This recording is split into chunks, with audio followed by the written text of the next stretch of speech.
Hello hello ma'am, friend. Welcome. जी जी जी, thank you thank you. So अभी हम हैनीमैन मंथ मना रहे हैं, जिसमें डिफरेंट डॉक्टर्स, हमारे जो मेंटोर्स हैं, हमारे डेयर के, वो तीन तीन चार चार लेक्चर्स दे रहे हैं कंटिन्यूअसली। एवरी वीक तीन जने, चार लेक्चर्स बाय वन डॉक्टर, वो चल रहे। तो अभी इस वीक में मेरे लेक्चर्स डिप्रेशन के ऊपर चल रहे हैं। So I welcome you all on this forum.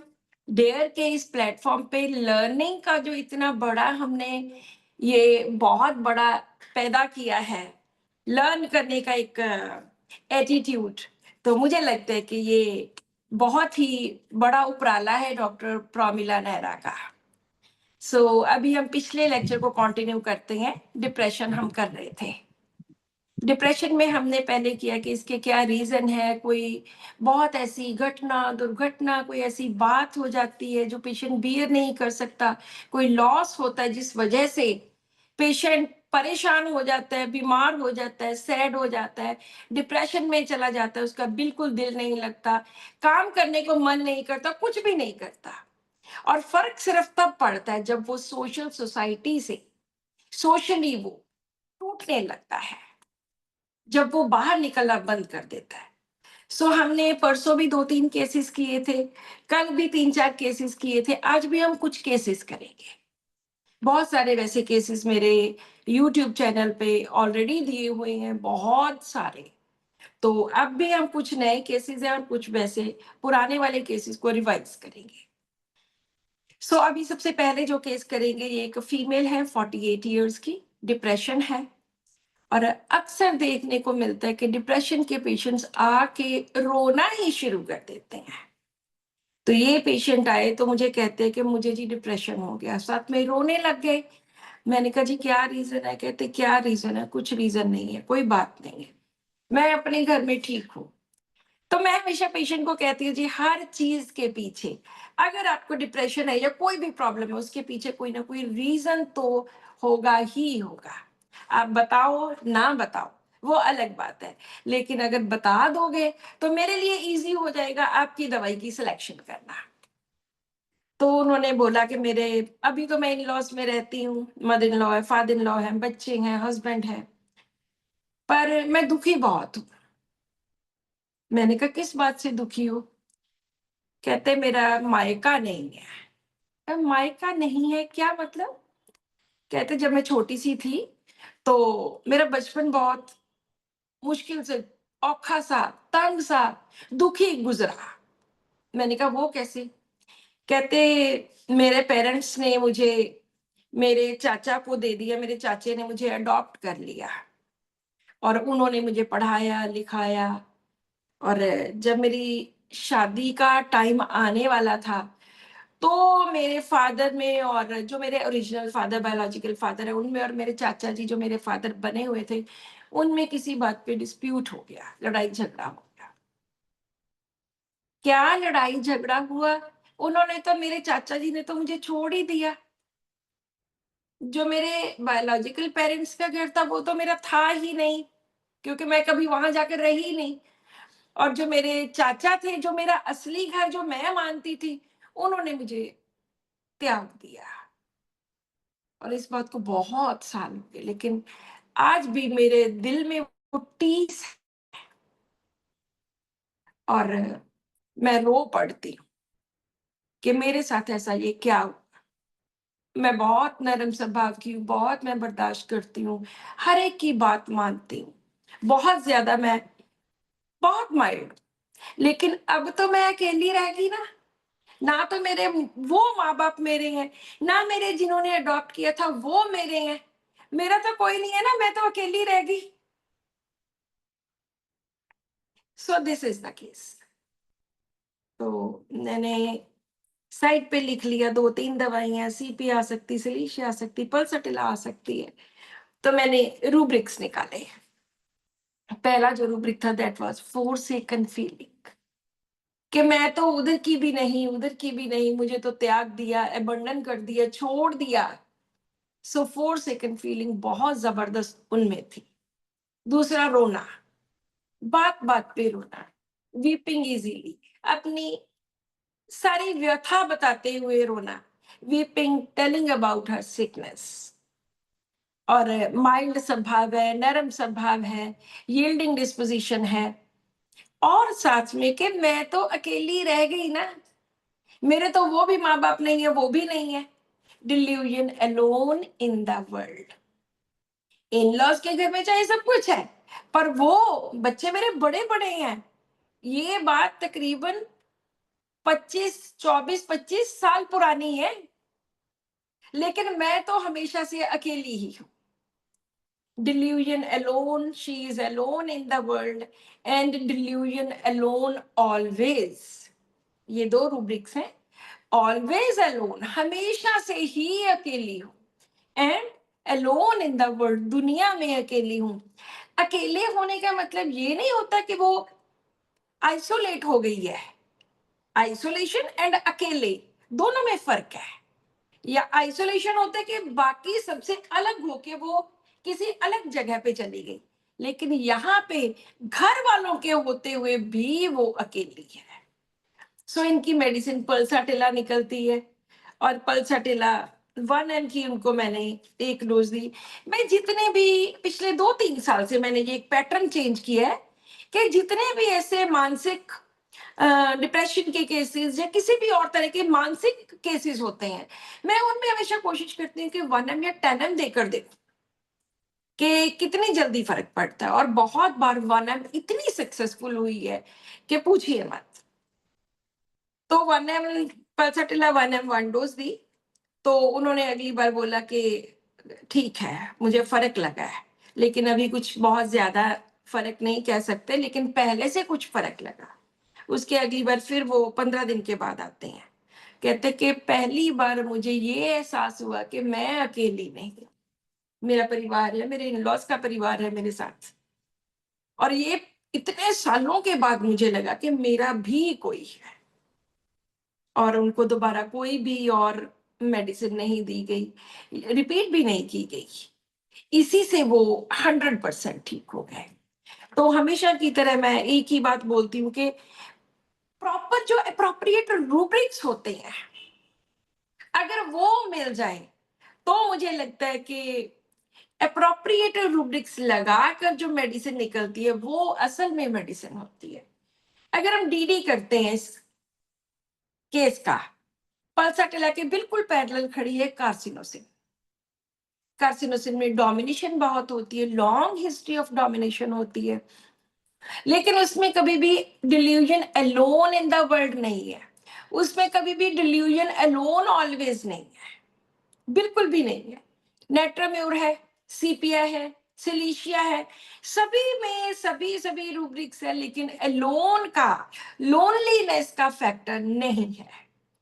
Platina में है delusion alone in the world, लेकिन प्लेटिना में वीपिंग उतनी ज्यादा नहीं है, और प्लेटिना में यील्डिंग डिस्पोजिशन नहीं है, वो थोड़ा इगोइस्टिक, थोड़ा हॉटी होता है, थोड़ा मैं वाला होता है। तो इसलिए पल्साटिला ने ही इस कुछ डोजेस, जस्ट फ्यू डोजेस, उसी ने इनको ठीक कर दिया। आज हम 3-4-5 केसेस करेंगे, जितने भी है, जितना भी हमारे पास टाइम हुआ। तो हर एक में रीजन इंपॉर्टेंट है, इन केसेस में तो पक्का।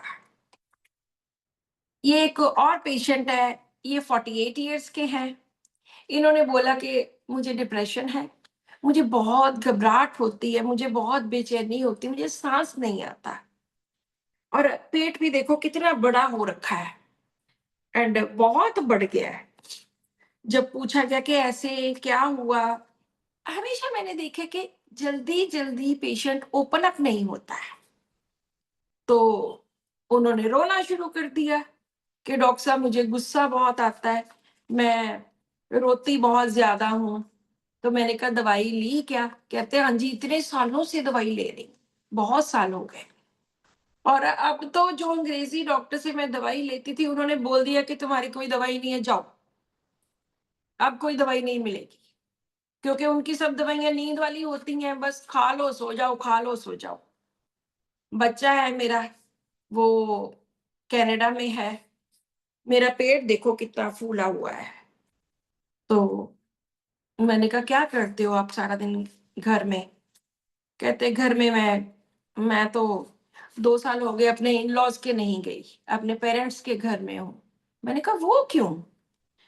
कहते, बस ऐसे ही। मैंने कहा, ऐसे नहीं होता, आप मुझे रीजन बताइए कि क्या रीजन है, क्यों आप अपने पेरेंट्स के घर में हो? बच्चे तो आपके बड़े बड़े हैं। तो कहते कि मुझे आपको बताना ही पड़ेगा, तो प्लीज आप किसी और को मत बताइएगा। मैंने कहा, हमारे पास इतना टाइम कहाँ होता है कि हम किसी और को कुछ भी आपकी बातें बताएं। ना कोई आपके रिश्तेदार मुझे जानते हैं, ना कोई और जानता है, तो हमने क्या बताना है किसी को? कहती, डॉक्टर साहब, मेरा हस्बैंड बहुत मुझे मारता पीटता है, बहुत मारता पीटता, बहुत ज्यादा। इतना ज्यादा मैंने जिंदगी में सफर किया है ना कि पूछिए मत। और उसने मुझे मार पीट के मेरे ऊपर वो शक करता था कि तुम्हारा कहीं चक्कर है। इस शक के कारण उसने मुझे आधी रात को घर से निकाल दिया, और फिर मैं अपने मायके चली गई। मुझे तो इतना उसके ऊपर इतना ज्यादा गुस्सा आता है, मेरा दिल करता है कि उसको मार डालो। और प्लीज आप मुझे कोई दवाई दे दो, मैं ठीक हो जाऊं, मुझे प्लीज आप दवाई दो। और हमेशा यही डर बना रहता है कि कुछ ना कुछ हो जाना है, कुछ बुरा हो जाना है, क्योंकि सारी उम्र मैंने ये ही सहा है। इतना बुरा उसने मेरे साथ किया। हालांकि मैं कोई इतने ज्यादा गुस्से वाली पहले थी ही नहीं, लेकिन उसने ही मुझे ऐसा बना दिया। अब मैं बोल देती हूँ कुछ, मैं भी गालियां निकाल देती हूँ, मैं क्या करूं? और फिर मुझे पछतावा होता है कि क्या क्या इस बंदे को क्या कहना। पर उसने मेरा बुरा हाल बहुत किया। मैंने कहा, ठीक है। तो उनको मेडिसिन दी, और अगले 30 रोज 30 की एक पोटेंसी। तो अगली बार वो आके कहते हैं कि जी मुझे काफी फर्क है। तो इनके अभी हम रूब्रिक्स कर लेते हैं कि कौन से रूब्रिक्स मैंने लिए। जहां कहीं भी डिप्रेशन होते हैं, वहां पे ऐसे सफरर्स ही होते हैं लोग। चाहे घर वालों को पता नहीं लगता है, चाहे फोरसेकन वाली फीलिंग हो, एस्ट्रेंज्ड हो, या रॉन्ग सफर्ड हो, अब्यूज्ड हो, कुछ भी हो, या तो घर वालों को समझ नहीं होती, या फिर घर वाले परवाह नहीं करते कि मरती है तो मरी जाए। तो इसके हस्बैंड ने भी तो इसके साथ ऐसे ही किया।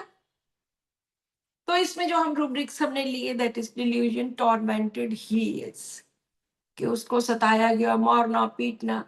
डिल्यूजन अब्यूज्ड बीइंग, शोषण होना किसी के साथ। Delusion wrong suffered has.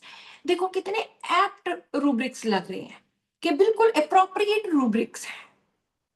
And delusion deserted and फोरसिक, उसको उन्होंने छोड़ दिया, निकाल दिया घर के बाहर, धक्का दे दिया कि मर वहां पे चली जा। शक की बिना पे, शक वाली कोई बात भी नहीं थी। तो ये लेडी मेरे से प्रे कर रही है, मेरे आगे हाथ जोड़ के मुझसे मांग रही है कि प्लीज मेरी हेल्प करो। This is begging and treating. आज हम एक और रूब्रिक इसके साथ करेंगे, बेगिंग एंड प्रेइंग में क्या फर्क है। और एक और रूब्रिक है, फियर हैपन समथिंग विल, के कुछ हो जाएगा। Impulse morbid, stab his flash with the knife he holds to. ऐसा भी आता है कि चाकू लेके काट दो, इस तरह के एक इम्पल्स उठ लिया है। सो ये सारे रूब्रिक्स जब डाले गए, तो इसमें मेडिसिन निकली लाइसिन। लाइसिन वैसे भी मैंने आपको कल भी बताया था कि मैं बहुत कॉमनली इसको यूज करती हूँ उन सब केसेस में जहाँ पे टॉर्मेंटेड होता है। टॉर्मेंटेड होने के साथ साथ पेशेंट को बेहद गुस्सा आता है कि मार ही डालो, जो मैंने चाकू पकड़ा हुआ है इसी से ही मार डालो, उसका फ्लैश जो है वो निकालो, इस तरह से। तो लाइसिन उनको दी, 30 दी, 200 दी।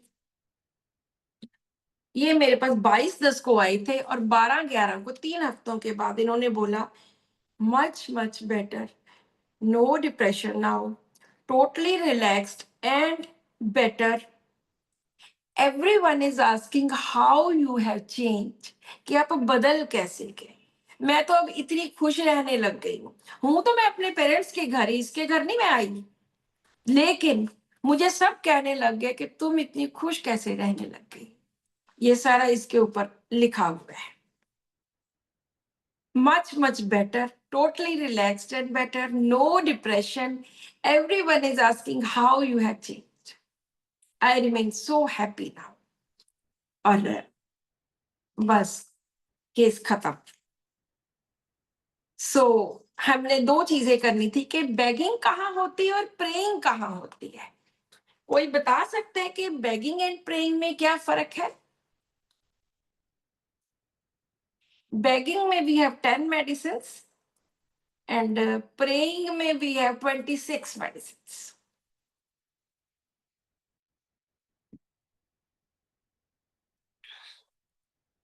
दोनों हमने डॉक्टर के पास जाके ही करनी है, पेशेंट ने डॉक्टर के पास आकर ही बेगिंग करनी है, डॉक्टर के पास आकर ही प्रेइंग होनी है।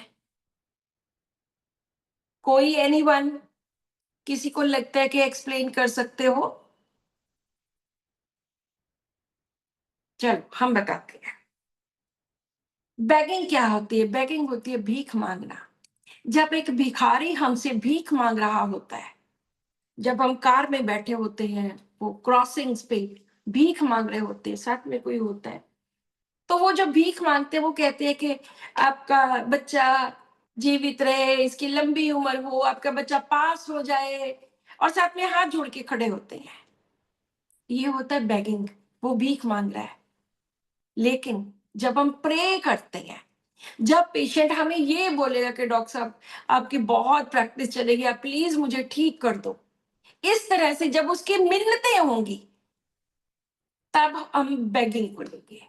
लेकिन प्रेइंग में हम कहाँ, हम गुरुद्वारे में जाते हैं, मंदिर में जाते हैं, प्रे करते हैं कि हे भगवान मुझे ये ठीक कर दो।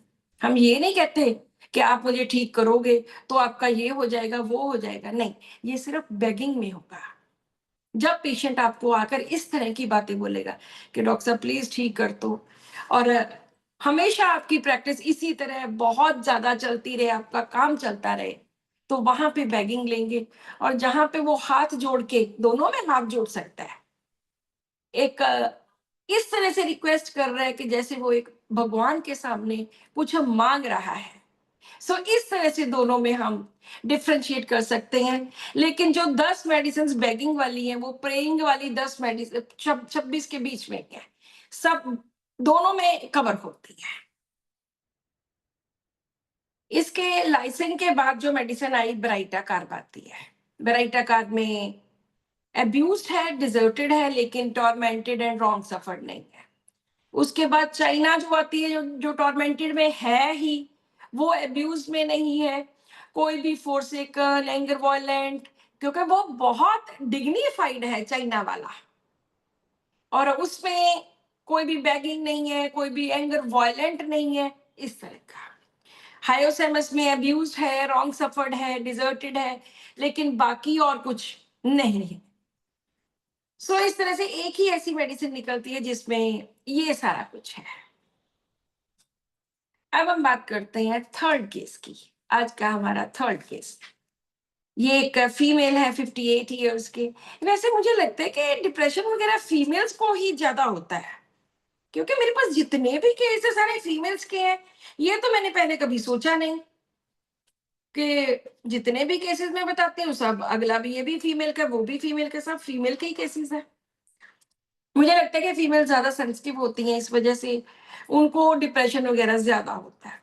ऐसे नहीं कि मेल्स नहीं, मुझे लगता है कि मेल्स हार्डली 10% होंगे, तो 90% तो फीमेल्स ही होंगी।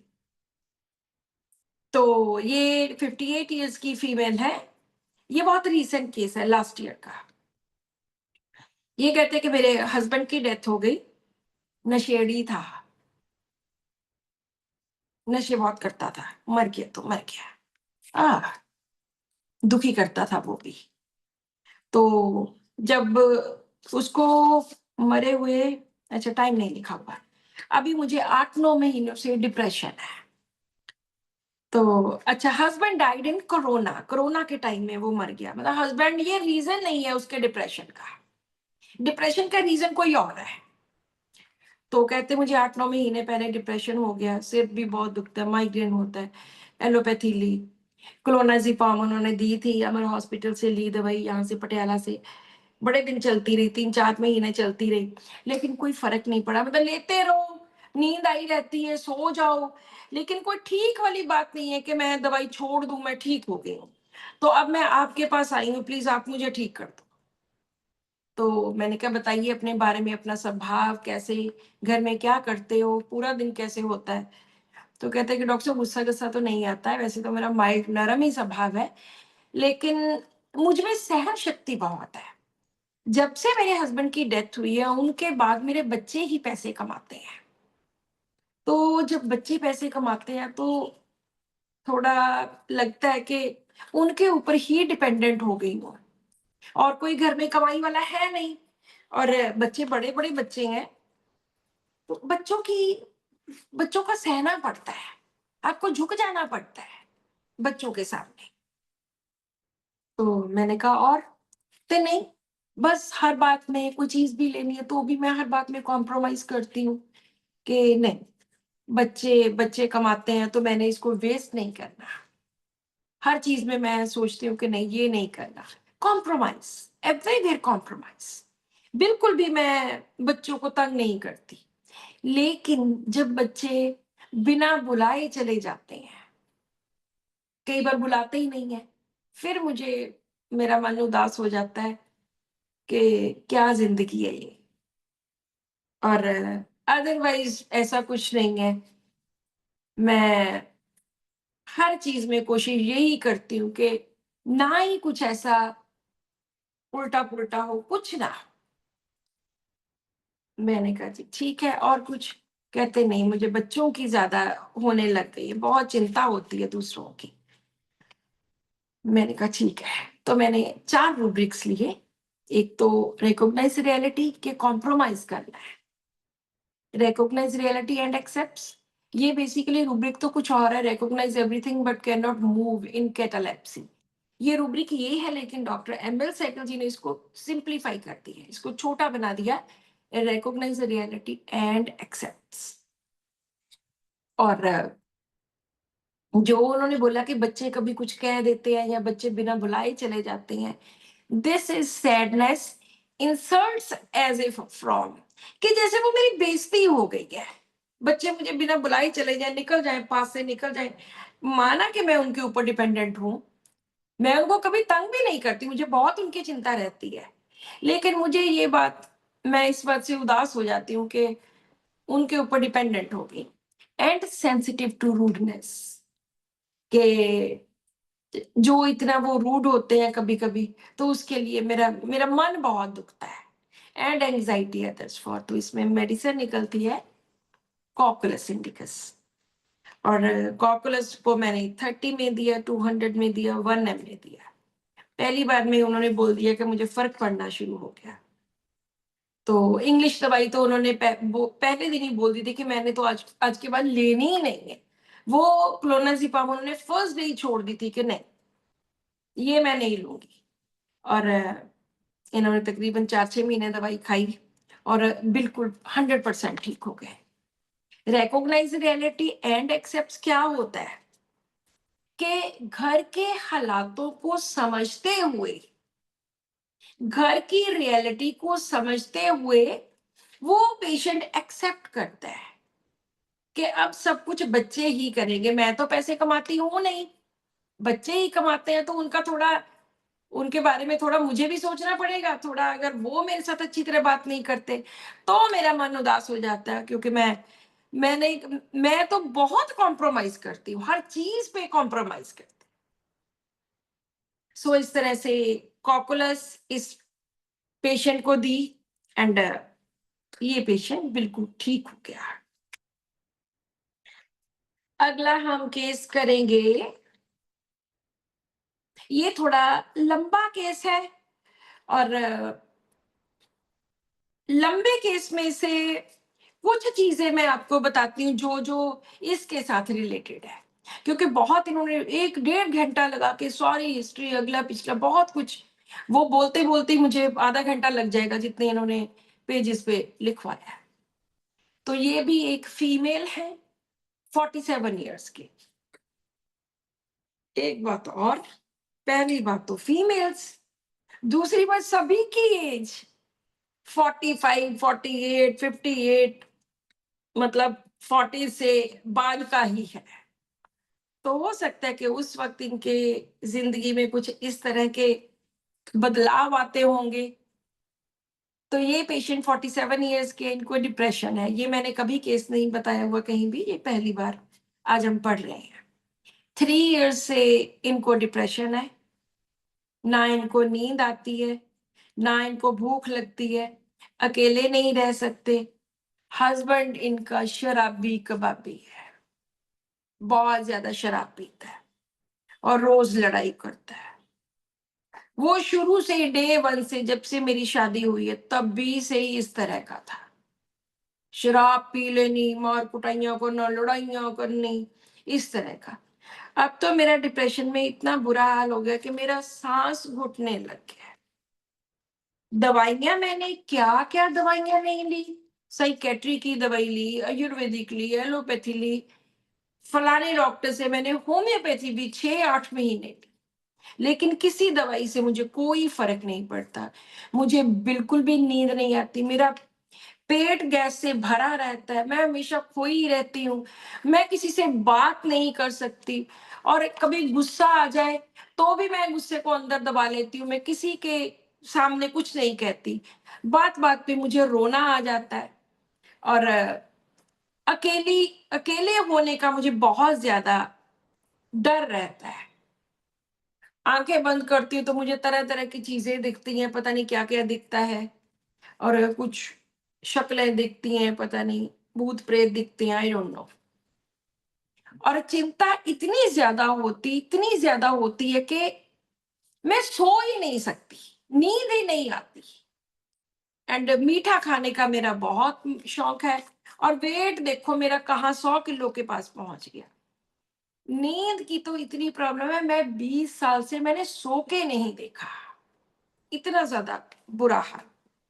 और ये जो मेरा हस्बैंड है, रोज इतनी गोलियां खाता है, पता नहीं क्या क्या वो उसके नशे करता है तरह तरह के, और ऊपर से मारता पीटता है, ऊपर से लड़ाइयां करता है। मेरे बच्चे भी तंग आ गए हैं, पर मैं तो सब कुछ बर्दाश्त करती रहती हूँ, चाहे गुस्सा आ भी जाए तो भी मैं बर्दाश्त करती हूँ, मैं ऊपर से लड़ाई नहीं करती।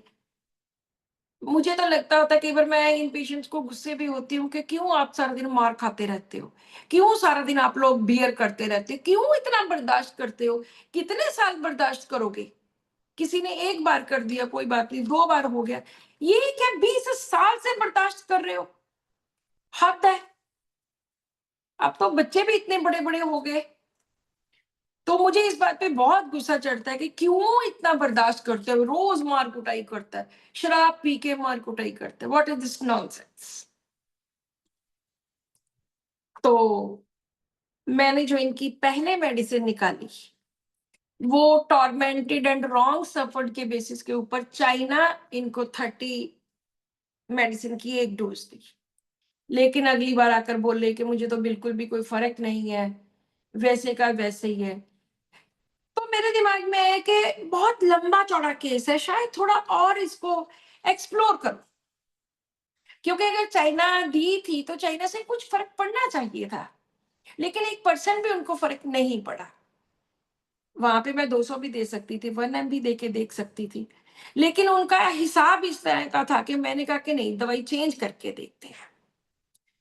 उसके बाद मैंने इनका टॉर्मेंटेड एंड रॉन्ग सफर निकाल के मैंने कहा और चीजें देखते हैं, क्योंकि उसमें तो सिर्फ 2 ही मेडिसिन आनी थी, चाइना या लाइसिन। इन दोनों को निकाल के मैंने और रूब्रिक्स भरे, elements from anger vexation, suppressed from, कि गुस्सा आता है लेकिन दबा लेती हूँ, मैं कहती ही नहीं,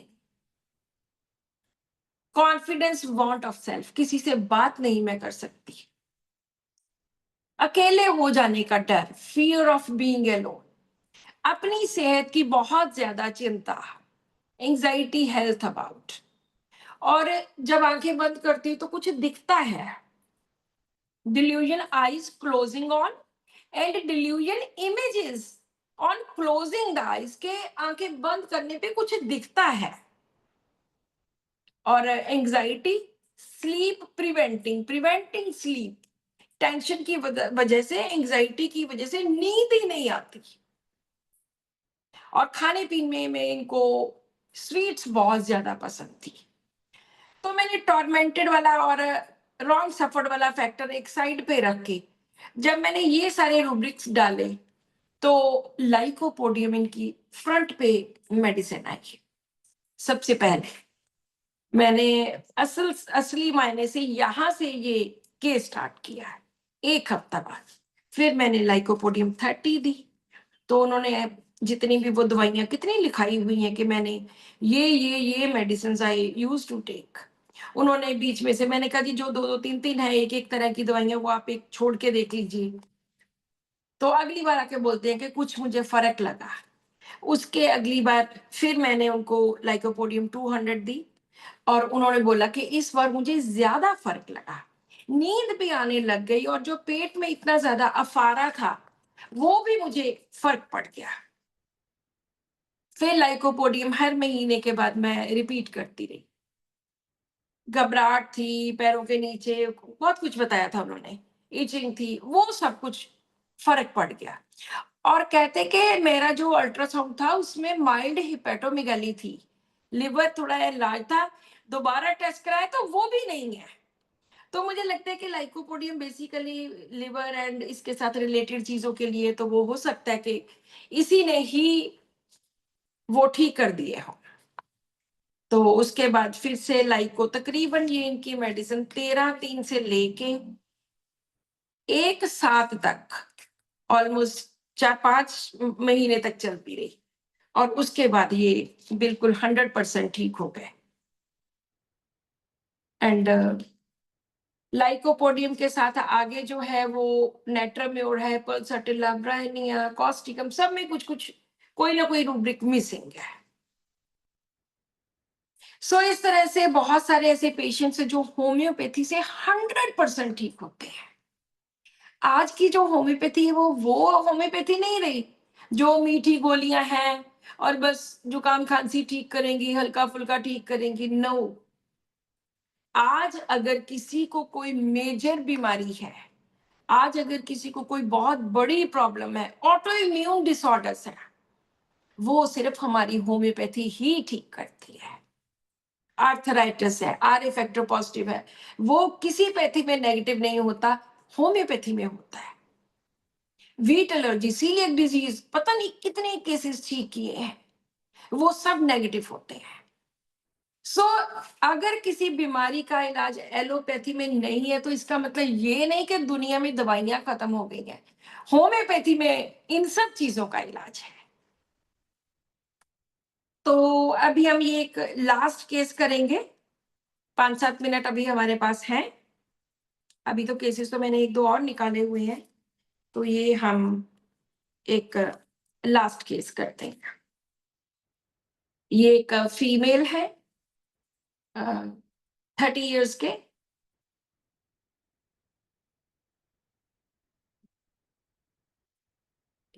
मैं निकाल लूं जरा। तो इनको डिप्रेशन हो गया, साथ में सुसाइडल थॉट्स है, हर वक्त टेंशन, सिर दर्द, टांगों में दर्द। अक्सर ही जो भी पेशेंट्स डिप्रेशन से, एंजाइटी से, पैनिक अटैक से सफर करते हैं, उनमें यही चीजें होती हैं कि सिर दर्द होना, काम करने को जी ना करना, बॉडी एक होनी, चुप कर जाऊं, बैठ जाऊं, पड़ी रहूं, कुछ ना करूं, इस तरह का। तो इन्होंने बोला कि कुछ देर पहले, अभी इनकी शादी वगैरह नहीं हुई थी, तो इनके ब्रदर की मैरिज हुई। तो जो घर में इनके ब्रदर की वाइफ आई, उस वजह से इनका भाई इनकी फैमिली से अलग हो गया। बस प्रॉब्लम तो तब से ही स्टार्ट हो गई।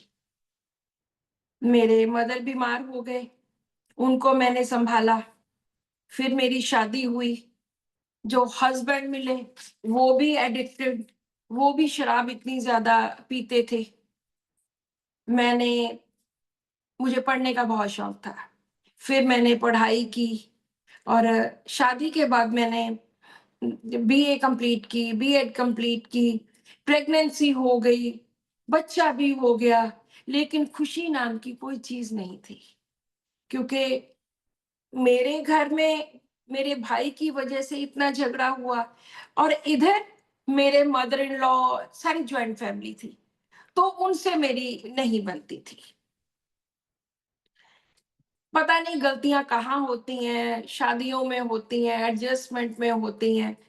तो मैं तभी से बीमार रहने लग गई और ये भी पूरा टाइम रोते ही रहे। अभी तो मैं सेपरेट हो गई हूँ, कोई लड़ाई झगड़ा नहीं है, लेकिन फिर भी एक बार बीमार तो हो ही गई ना मैं। और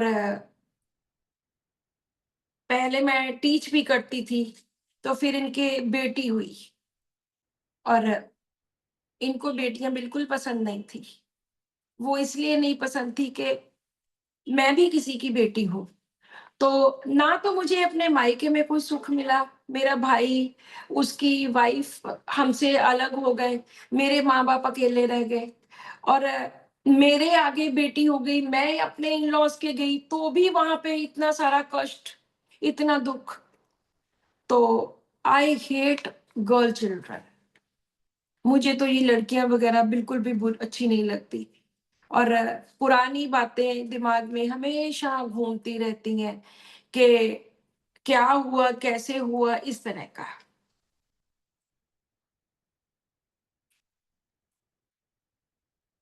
उसके बाद कहते कि मेरी इतनी ज़्यादा बुरी हालत है कि मतलब कि ज़्यादा ही बुरा हाल, बहुत ही ज़्यादा। तो ये मेरे बहुत शुरू का केस है। हस्बैंड भी रोज़ मारते हैं और इस तरह का। हर तरफ से बुरा हाल, हर तरफ से। ना पैसा, हालाँकि मैंने पढ़ाई की, लेकिन फिर भी कोई प्राइवेट जॉब है, कोई छोटी-मोटी सी। तो जब ऐसी कंडीशन होती है, तो वहाँ पे मिज़रेबल कंडीशन लेकर, डिस्पेयर अबाउट मिज़रेबल कंडीशन, ना उसके पास इमोशनल कोई सपोर्ट है, ना पैसा है, फिज़िकली हर तरफ से ज़ीरो। वहाँ पे सीपिया मेडिसिन आती है। Despair about his miserable existence, singular medicine. बाकी सब कुछ हम छोड़ सकते हैं, लेकिन जो उसकी कंडीशन देखते हैं, उसको देखते हुए, तो इनको सीपिया 6x 6 दी, नॉट 6x 6 दी। मैंने बोला ना कि कभी-कभी मैं थोड़ा-थोड़ा चेंज करके, कभी 1M करके थोड़े एक्सपेरिमेंट्स करती रहती। सीपीए 6 दी, 30 दी, बस। उसके बाद ये काफ़ी ठीक हो गए। लेकिन इनके मन में एक बात रह गई कि लड़कियाँ पैदा नहीं होनी चाहिए। I hate girls, aversion to girl child. ये बात इन्होंने कितनी बार बोली। तो हमारी एक मेडिसिन है, रेफेनेस। रेफेनेस में एवर्शन टू गर्ल चाइल्ड है। ये हमने एक मेरे साथ डॉक्टर होते थे, तो उन्होंने किसी को ये मेडिसिन दी थी। तो मेरे दिमाग में एकदम आया कि कोई बात नहीं, केस तो चाहे सीपीए से ठीक हुआ, लेकिन हमें रेफेनेस देनी चाहिए। तो उनको रेफेनेस 30 की एक डोज़ भी मैंने दी कि पता नहीं, शायद लड़कियों के प्रति जो इतनी नफ़रत है, वो ठीक हो जाए। इस तरह से कई बार क्या-क्या निकलता है, पल्साटिला में लोनलीनेस बहुत है, सीपिया में बिल्कुल मिज़रेबल एक्जिस्टेंस। इन दोनों का अगर हम कॉम्बिनेशन करते, दोनों को इकट्ठा जोड़ते हैं, तो हमारे पास एक और मेडिसिन आती है। वो एक रेयर मेडिसिन है, दैट इज़ बैम्बूसा। बैम्बूसा ने अपनी ज़िंदगी में इतनी रिस्पॉन्सिबिलिटी निभाई कि आज वो बिग ज़ीरो होके खड़ी है। आज उसके पास कुछ नहीं है। अकेली है, 0 है, कुछ भी नहीं है। तो आज वो चाहती है कि मैं अपनी जिंदगी को चेंज करना चाहती हूँ, मुझे सपोर्ट चाहिए। हस्बैंड ने तो निकाल दिया, उसने तो अपनी जिम्मेदारियां निभा के छोड़ दिया। अब मुझे बच्चों की सपोर्ट चाहिए, बच्चे मुझे सपोर्ट करें। इस तरह की बेम्बूजा होती है। मैंने बहुत बार बेम्बूजा रिसेंट केसेस में, जहां बहुत बुरी हालत होती है औरत की, वहां पे इस्तेमाल की है। सीपिया एंड पल्साटिला का कॉम्बिनेशन, रोते रहना, रोई जाना, अकेली हूं, कोई नहीं है मेरा, and I need support. Support जहां पे चाहिए, जहां पे पेशेंट ने वर्ड ये यूज कर लिया, मुझे सपोर्ट चाहिए। चाहे एक ज्वाइंट फैमिली है, उसमें एक ही लड़की, एक ही फीमेल काम करी जा रही, दूसरी आराम से बैठी है, तो वो जो उसकी फीलिंग है कि मुझे कुछ तो सपोर्ट करे, वहां पर भी बेम्बूजा आएगी। इस तरह से हम डिप्रेशन के केसेस ठीक करते हैं। और अभी तक मुझे लगता है 5, 7, 8, 10 केसेस हमने किए होंगे। आप इनको दोबारा से देखिए और दोबारा से इनको अंडरस्टैंड करने की कोशिश कीजिए कि कहाँ-कहाँ पे क्या-क्या निकला है। Any questions? किसी के मन में कोई डाउट, कोई क्वेश्चन, कुछ भी ऐसा हो?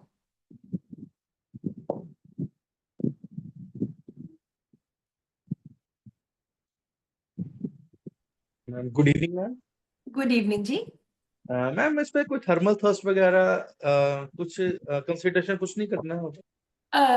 वैसे मैं हर केस में थर्मल जरूर पूछती हूँ, पूछ लेती हूँ। Thermals and thirst and desires, मीठा नमक खाने में क्या मन करता है।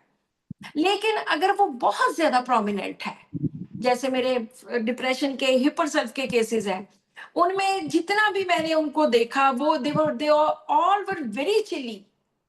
तो इस तरह से जहां भी मैं लेती जरूर हूँ, जहां बहुत प्रोमिनेंट है वहां मैं कंसिडर करती हूँ, अदरवाइज हर केस में नहीं कि हर केस में ये चीजें भी कर लूं, क्योंकि इसी से ही माइंड की जो जो दिमाग में जो सेंटर पकड़ा होता है, उसी से ही केस सॉल्व हो जाता है। तो मुझे लगता है कि मैं ज्यादा नहीं लेती, ले लेती हूँ जहां पे बहुत प्रोमिनेंट होता है। थैंक यू मैम, बहुत अच्छा मैम, आपका 3 दिन का मैंने अटेंड किया, बहुत अच्छा लगा ma'am. Thank you ma'am. Thank you so thank you ma'am. Much thank जी। यू। Any other questions?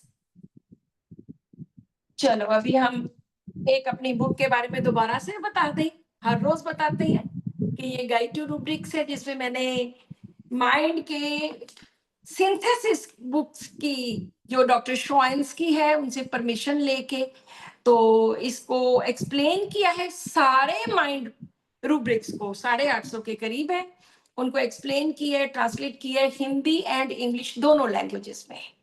तो जो भी डॉक्टर्स इसको लेना चाहते हैं वो मेरे साथ बात करके तो ले सकते हैं।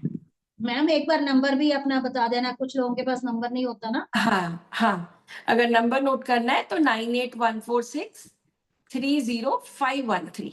एक बार नंबर फिर से नोट कर लीजिए, 9814630513। वैसे मेरा नंबर ना, मेरी 600 से ज्यादा वीडियोस हैं, सारी वीडियोस पे नीचे मेरा ही नंबर टक टक करता रहता है।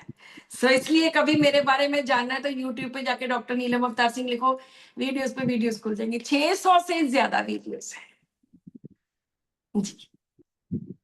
और एक मेरी चिकनगुनिया की वीडियो है, डाइट फॉर चिकनगुनिया। आपको पता है उसको कितने व्यूज मिले हैं? It has crossed 1 lakh views. 1 lakh views cross हो गए उस वीडियो के, एक वीडियो के।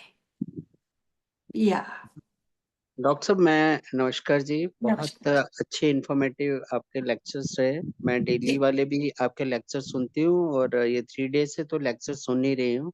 हाँ मतलब आप बहुत ही इंस्पायरिंग आपके लेक्चर्स होते हैं। जी। तो डॉक्टर साहब मेरे पास एक पेशेंट है, हम्म तो वो थोड़ा डिप्रेशन में, उसके साथ कई चीजें आ रही हैं। तो हम्म मतलब मेरे को उसने एक्सप्लेन किया, तो मैंने कहा अपनी ऑडियो और वीडियो रिकॉर्ड्स भेजो। हम्म। तो डॉक्टर साहब वो मैं केस किस टाइम आपसे डिस्कस कर सकती हूँ? शाम को कर सकते हैं, रात को 8 बजे के आसपास मुझे मैसेज डाल दीजिए, तो उसके अच्छा जी। अकॉर्डिंगली हम बात कर लेंगे। तो पेशेंट से बात कराऊं या अभी पहले आपको उसकी नहीं, ऑडियो? पहले तो ऐसे ही बता देना, पेशेंट से तो बात किए बिना काम नहीं चलेगा, हाँ लेकिन जी, पहले ऐसे ही बता के डिस्कस कर लेना। ठीक है। और डॉक्टर साहब, साइजोफ्रेनिया जैसे है, सेल्फ टॉक वगैरह, तो हाँ, लड़की है, तो उससे कैसे आपसे कोऑर्डिनेट कराऊं? वो दिल्ली में रहते हैं। Video call, video call video call करके। कर। हमारे तो बहुत सारे पेशेंट्स, अब कोई England, America, Canada, Australia, UP, Bihar, कहाँ कहाँ से हैं, सारे वीडियो कॉल पे हम पेशेंट्स देखते हैं, चाहे स्किज़ोफ्रेनिया हो, चाहे डिप्रेशन हो, चाहे कोई भी हो। तो डॉक्टर साहब, वो आपको वीडियो से आपसे मतलब सारी डिटेल कांटेक्ट कर उसके मदर सकते हैं। जी, जी, जी। कॉन्टेक्ट पहले कॉन्टेक्ट। मुझे आपने मैसेज करके मेरे साथ बात कीजिए, फिर हम टाइम फिक्स करेंगे, उसके अकॉर्डिंगली हम बात करेंगे। तो जैसे वो पेशेंट मेरा रेफरेंस देगा, तो फिर आपसे बात कराएं या हम पहले कैसे करें? डॉक्टर रमन, पहले आप 8 बजे के बाद मैडम से बात करके टाइम ले ये लीजिए, उसके हाँ, बाद हाँ, देखना। बिल्कुल, बिल्कुल। अच्छा, ठीक है डॉक्टर साहब। थैंक यू जी, डॉक्टर साहब। जी, जी, जी, थैंक यू। जी। किसी का कोई और सवाल थैंक हो यू। तो? आप अपनी बुक का नाम बताएंगे? जी, जी, जी। This is the book, this is the repertory, homeopathic repertory guide to rubrics. Its price is 1299, 1299 इसका प्राइस है, और हम कोरियर चार्जेस नहीं लेते। 650 के करीब इसके पेजेस है, बड़े वाली, काफी बड़े वाली बुक है। तो 1299 इसका प्राइस है, वो आप मुझे भेजकर और मेरे साथ आप कांटेक्ट कर सकते हैं, और एड्रेस भेज के हम आपको पोस्ट करेंगे। तो आपने दवाई बताई बैम्बूसा, उसके स्पेलिंग क्या है? बैम्बूसा, हाँ जी। BAMBUSA, बैम्बूसा। इसके मेरी ठीक है। वीडियोस बनी, हाँ, आपने सही लिखा था मैडम, नूतन मैम, आपने सही लिखा हुआ है। BAMBUSA। पर तो मेरे पास इसकी मेरी मटेरियल, हाँ, उसमें इसकी नाम मेरी ही नहीं वीडियो लिखा। बनी हुई है यूट्यूब पे। आप डॉक्टर नीलम अवतार सिंह बैम्बूजा लिखिए, तो मेरी वो वीडियो आ जाएगी, वो सुनिए, बहुत सुंदर वीडियो है। 2 वीडियोस है, अच्छा, एक में एक्सप्लेनेशन है मेडिसिन की, दूसरी में हाँ, मैंने कुछ शायद केसेस दिए हुए हैं। आप वो सुनिए, बहुत सुंदर वीडियो है बैम्बूजा की। ठीक है, जी, जी, थैंक यू। जी। किसी का कोई सवाल हो तो प्लीज रिगार्डिंग मैम, तो अभी हैं मैम हमारे साथ आज।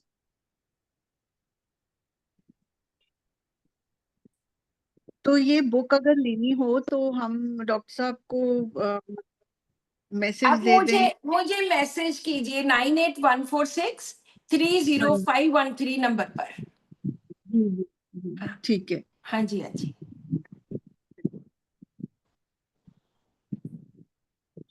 Any other question? कुछ भी regarding these cases, regarding any medicine, कोई rubric, कुछ भी? पास ना एक मटीरिया मेडिका है, उसमें ये मुझे मिल ही नहीं रहा बैम्बूसा। बैम्बूसा नहीं मिली? नहीं। हाँ, आप मुझे लिखिएगा, और ना, मेरे मोबाइल पे, व्हाट्सएप पे लिखिए, मैं आपको इसका सारा लिटरेचर भेज दूंगी। अच्छा ठीक है जी, जी, ठीक है। जी, जी, जी। इसका कोई और नाम तो नहीं है साथ में? नहीं, नहीं, बैम्बूसा ही है। बैम्बू हाँ, से बनी है, जो बैम्बू होते हैं, जो अच्छा, की हमने बैम्बू, ओ लाठी, ओ बांस, बांस से बनी है, बांस। बांस। जी, जी, जी। लंबे लंबे बांस होते हैं, लंबे लंबे, वो उनसे बनी होती है।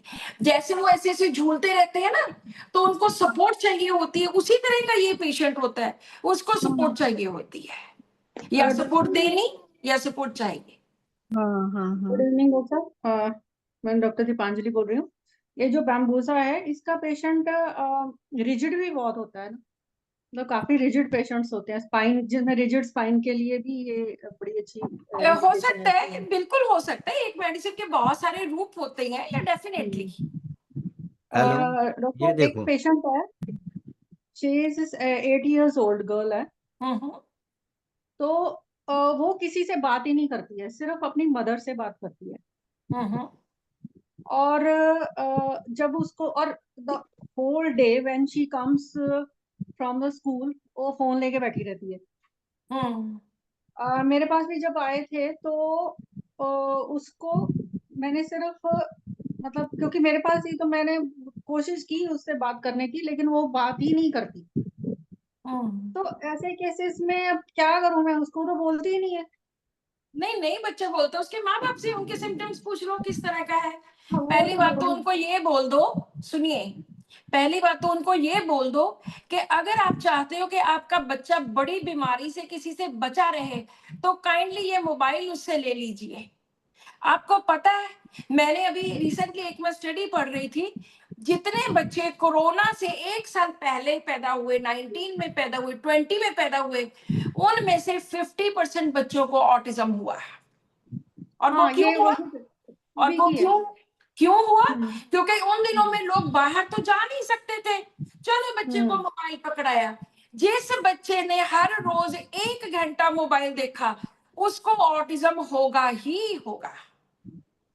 ये बाहर की हाँ, अमेरिका की कोई स्टडी थी जो मैंने पूरी स्टडी की।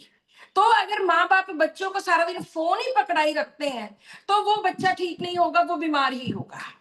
अभी तो मेरे सामने यहाँ देखा मैंने, क्लिनिक में आके भी नहीं छोड़ती वो तो एकदम से उसमें उसे मैं उसमें बच्चे का कसूर नहीं है, उसमें माँ एग्जैक्टली। बाप का कसूर है, उनको समझाइए। जी उसको बिल्कुल। मैं इसका करूंगी, थैंक यू मैम। और एक बात और है मैम कि इस वो कहती है कि सिर्फ मदर से बात करती है और बड़ी खुशी से बात करती है, लेकिन आई डोंट थिंक वो अच्छा शायद मदर से करती हो, और उसकी एक बहन है वो भी किसी से बात नहीं करती है। फिर हाँ मैंने ऐसे। उसकी हाँ उसकी सिस्टर को पूछा, मैंने कहा क्या बात है, तो शी टोल्ड मी कि जो मदर है ना वो बहुत इरिटेबल है। हाँ, वही तो फिर वो बहुत कारण वगैरह सारी, ढूंढना पड़ेगा ना कि क्या कारण है, और इस तरह से। या और फिर उसने ये भी बोला कि जब से ये दूसरी आई है वाहे नूर, वो छोटी जिसकी जिसकी मोबाइल फोन वाली, तो तब से मम्मा मेरे को अच्छे से ट्रीट नहीं करती। तो हाँ, वो फॉर तो हमारा सेकंड हमारा रूब्रिक भी है ना जेलेसी के under. Jealousy jealousy. When a newly born baby takes the attention of family. Ignatia and Hyoscyamus 2 medicine है, वो तो उसमें ओके, हमारे है ही है, हमारे रूब्रिक बहुत अच्छा है। और दोनों ये मेडिसिन ये आपकी बुक में रूब्रिक है ये वाला? मेरी बुक में भी होगा, दूसरी बुक में भी, आम सारी बुक्स में है। जेलसी के अंडर है, jealousy newborn when a newborn baby takes attention of family, jealousy.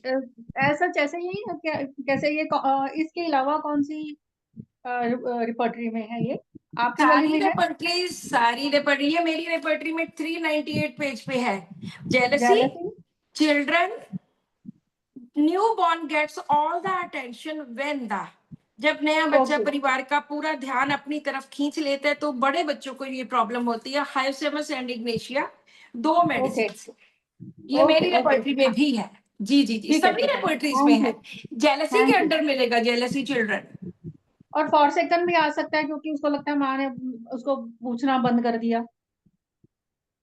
नहीं, 4 सेकंड ऐसे तो ऐसे तो नहीं ले सकते। जब जेलसी वाले इतना बड़ा रूब्रिक है तो उसके साथ कनेक्टेड और चीजें, डर डूर अंधेरा वगैरह ऐसी चीजें पूछ लीजिए।